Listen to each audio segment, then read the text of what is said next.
Oke, assalamualaikum teman-teman. Kembali lagi bersama saya di channel Jaya Akuntan. Nah, di sini saya akan menerangkan beberapa cara kerja dari jurnal umum. Nah, sebelum kalian masuk ke siklus-siklus akuntansi, kalian akan disuruh membuat yang namanya jurnal umum. Sebelum kita membuat jurnal umum, kita harus tahu dulu apa sih itu jurnal umum, apa itu jurnal umum. Nah, dirangkum dari buku pengantar akuntansi oleh dia dijelaskan bahwa jurnal umum adalah sebuah jurnal yang dipergunakan untuk tempat melakukan pencatatan bagi segala jenis bukti transaksi keuangan yang muncul akibat terjadinya beberapa transaksi keuangan perusahaan dalam suatu periode tertentu. Nah, simpelnya jurnal umum itu dia tuh mencatat hasil transaksi keuangan dibuat dalam bentuk jurnal umum. Oke. Nah, kenapa sih harus dibuat yang namanya jurnal umum? Jurnal umum itu harus dibuat untuk mengetahui dampak-dampak yang berpengaruh dari tiap transaksi keuangan perusahaan dengan mengetahui akun-akun apa saja yang tercatat dalam jurnal umum beserta besarannya. Nah, juga bisa untuk melakukan identifikasi identifikasi terhadap transaksi yang terjadi. Seperti itu. Cus, mari kita ke soal jurnal umum. Nah, dapat dilihat dari transaksi berikut. Tuan Sakti mendirikan perusahaan angkutan minyak tanah yang diberi nama Sakti NCO. Transaksi yang terjadi selama bulan September 2013 adalah sebagai berikut. Itu adalah transaksi-transaksi dari bulan September. Mari kita buat jurnal umumnya. Nah, kita buat transaksi tanggal ini transaksinya. Ayo kita buat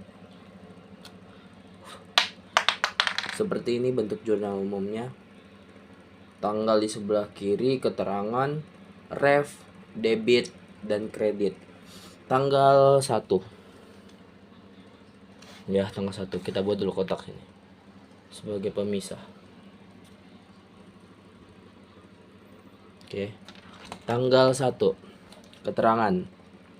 Tuan Sakti menginvestasikan uangnya sebesar 400 juta ke dalam perusahaan yang dikendalikannya sendiri. Itu otomatis kasnya bertambah, modalnya bertambah. Karena dia menginvestasikan uangnya sebesar 400 juta. 400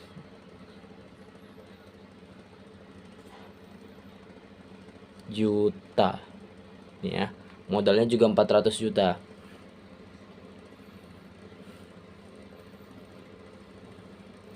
Ini sisi debit, ini sisi debit, ini sisi debit, ini sisi kredit gitu. Oke. Terus tanggal 4.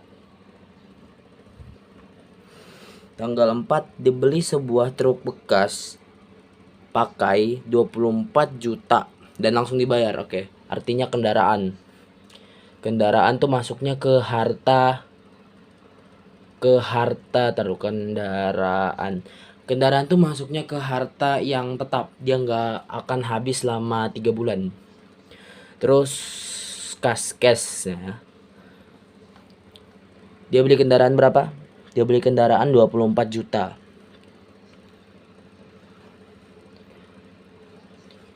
Kasnya berkurang 24 juta. Oke, terus tanggal 8 dibeli secara kredit perlengkapan truk dari toko rezeki seharga 600.000. Tanggal 8 dibeli perlengkapan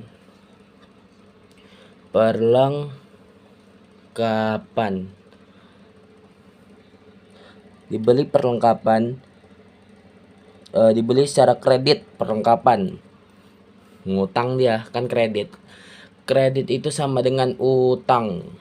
Perlengkapan tanggal 8 dia beli 600.000 ya, 600.000.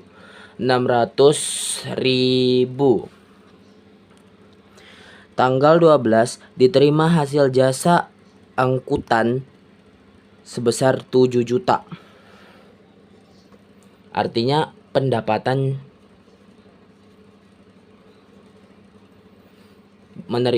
salah. Terbalik, sorry. Bukan pendapatan dulu ini harusnya. Kas baru pendapatan.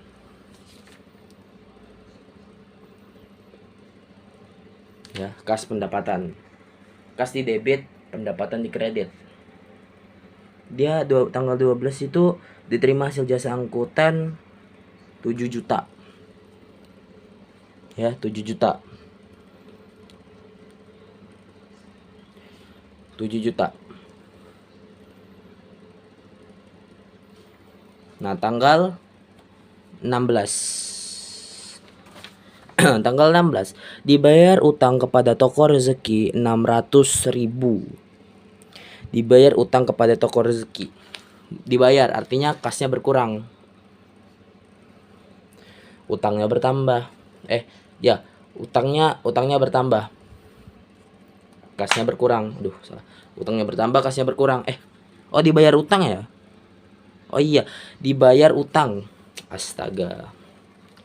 Dibayar utang artinya ya utangnya betul lah, utangnya begini. Kas. Sorry. Dia bayar utang kepada toko rezeki 600. Artinya dia bayar utang pada tanggal 8. Ya, utangnya 600, dia bayar utang tanggal 16. 600.000.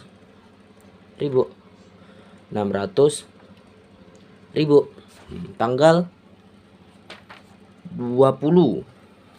20. Dibayar sewa gudang 500.000. Dibayar sewa gudang 500.000. Masuknya kemana sih? Beban sewa. Beban sewanya bertambah karena dia bilang dibayar, kasnya berkurang sebesar 500.000.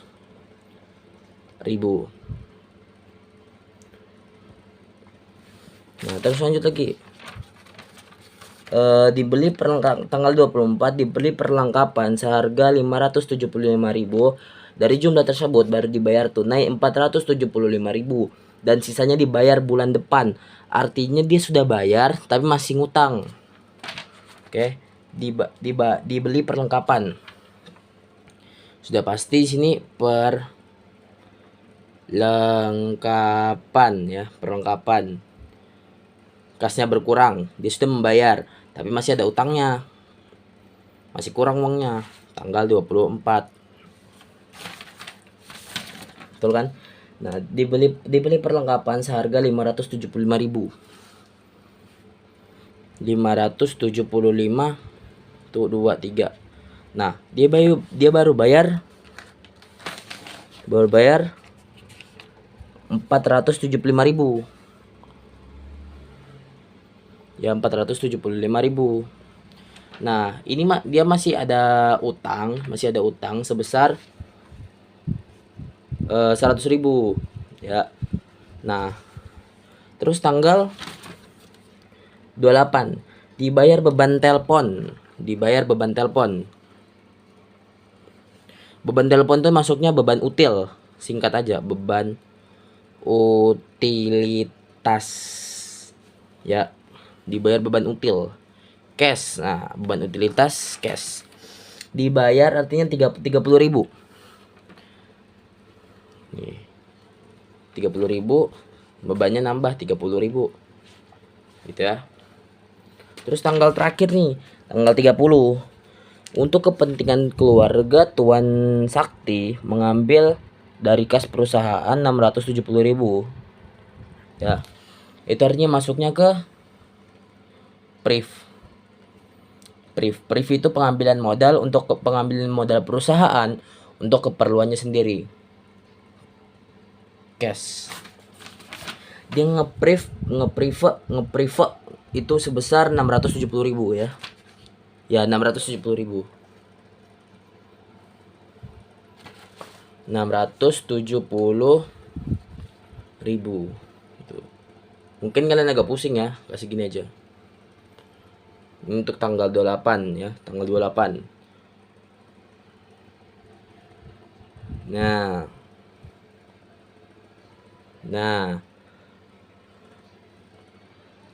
Nih. Oh ya, ada kelebihan. Nih, gitu ya. Nanti dirapikan ya. Nah, seperti itu. Inilah transaksinya. Ya, jurnal umumnya. Nah, kita itu mau cari balance-nya, cari seimbangnya. No balance, no Excel. Nah, balance itu kita itu harus balance. Ya, harus karena must be valid to be balanced. Harus valid agar seimbang gitu ya. Kita lihat dulu sisi debit. Jumlahkan semuanya di sisi debit. Jumlahkan. Ya. Dari angka 400.000 sampai jumlah 24 juta, jumlah 600.000, jumlah 7 juta, jumlah 600.000, jumlah 500.000, jumlah 575.000, jumlah 30.000, jumlah 670.000. Kita jumlahkan. Nah, hasilnya itu harus seimbang dengan penjumlahan pada nilai kredit. Gitu, jadi sistem jurnal umum ini harus balance. Ayo kita hitung. Nah, ini alat akuntansi. Pertama, debitnya 400.000 ya, 400 juta. Tambah 24 juta. Tambah 600.000. Tambah 7 juta. Tambah 600.000. Tambah 500.000. Tambah 575.000.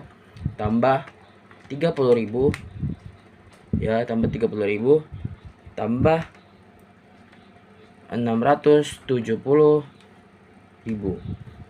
sama dengan ya, itu balance-nya. Balance-nya kita tulis ini 433 975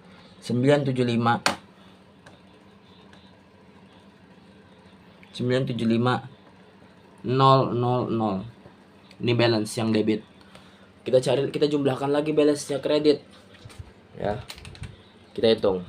400 juta. 400 juta tambah 24 juta. Tambah 600.000. Tambah 7 tar dulu ya. Salah.